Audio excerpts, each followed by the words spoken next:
Hey, it's Tay with Mom on the Spectrum, and today I'm here to share some of the best workouts for people with autism.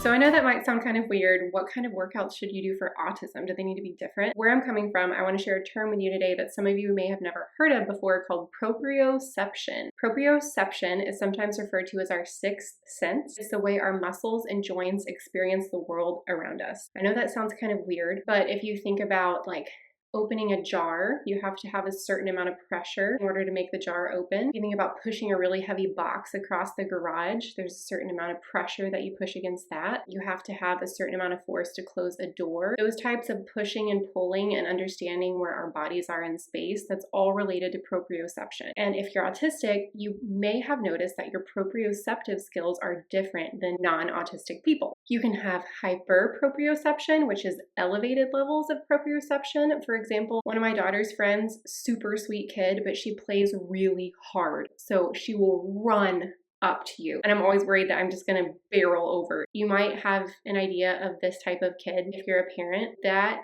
might be an example of hyperproprioception. You can also have hypoproprioception, that is hard to say, where you don't use quite enough force to do something. Maybe one example of this would be like a really limp handshake. But if you're on the spectrum, you might have examples of both hyper and hypoproprioception in different instances. The workouts that I'm talking about today include proprioceptive regulation. If you don't already know about that term, I highly encourage that you do some of your own research on it. I've realized that taking care of my proprioceptive needs really helps me avoid a meltdown or a shutdown. So my number one way to regulate proprioceptive needs is my weighted blanket. And I will post a link in the description of my favorite weighted blanket that I've had for a couple years now. They're an investment, but one of the best things that I purchased for myself. So I'm going to take this concept and translate it to workouts. First of all, working out is amazing for your mental health. And if you're not already doing so, I encourage you to approach it from the perspective of bettering your health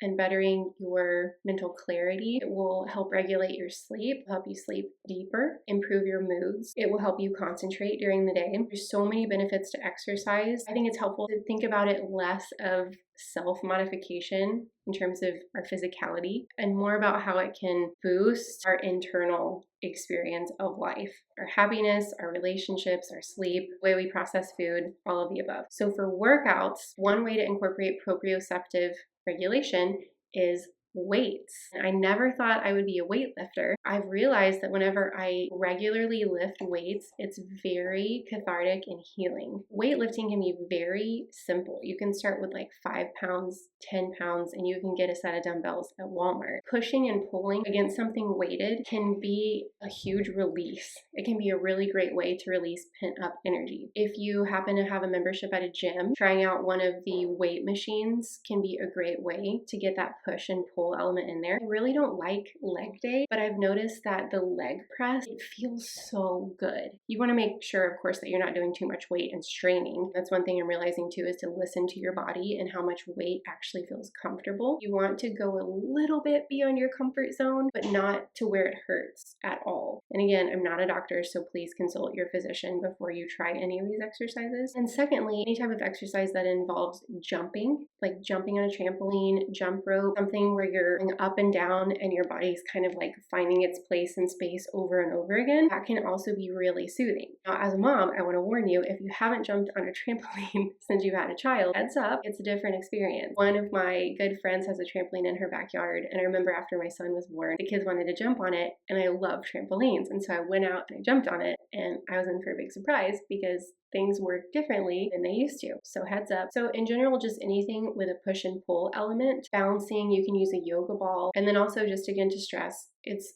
totally about listening to your body, what feels right, what feels comfortable, just a little bit of edge so that you are actually getting a workout in. Stopping when things feel uncomfortable, stopping whenever things hurt or feel tight or tense. Working out can actually be a really liberating and joyful thing. It doesn't have to be tense. You don't have to do really super hardcore workouts. And in fact, I've noticed I get overstimulated really easily, so I hate sweating a lot. It really upsets me. And I've noticed I kind of subconsciously try not to sweat by like not pushing myself that hard. If that sounds similar to you, you can do cardio type exercises for a shorter period of time, or you can do something like go swimming. If you like water, that could be another really great proprioceptive thing in order to find your place in space with like the water surrounding you. That could be super, super cathartic and healing for you. So it's all about finding what works for you. If you have a type of workout that you do when you wake up in the morning, you're dreading it, that's probably not the best type of workout for you. There's so many different ways to find a healthy outlet for exercise. You can hike, you can swim, you can go for a walk, you can ride a bike, you can dance. I love to dance. I would actually maybe add that to another proprioceptive workout idea. My kids love the Just Dance game. We have a Nintendo Switch, and it's actually a really great workout. So I just wanted to share these ideas with you today because, first of all, exercise is so important to our overall well-being. Secondly, I think someone on the spectrum, we can really adapt exercise to not just meet our physical health needs, but to meet our mental health needs. And I've really noticed such a difference on focusing on my proprioceptive regulation. It makes a difference overall in how I live my life, and it really improves my mood.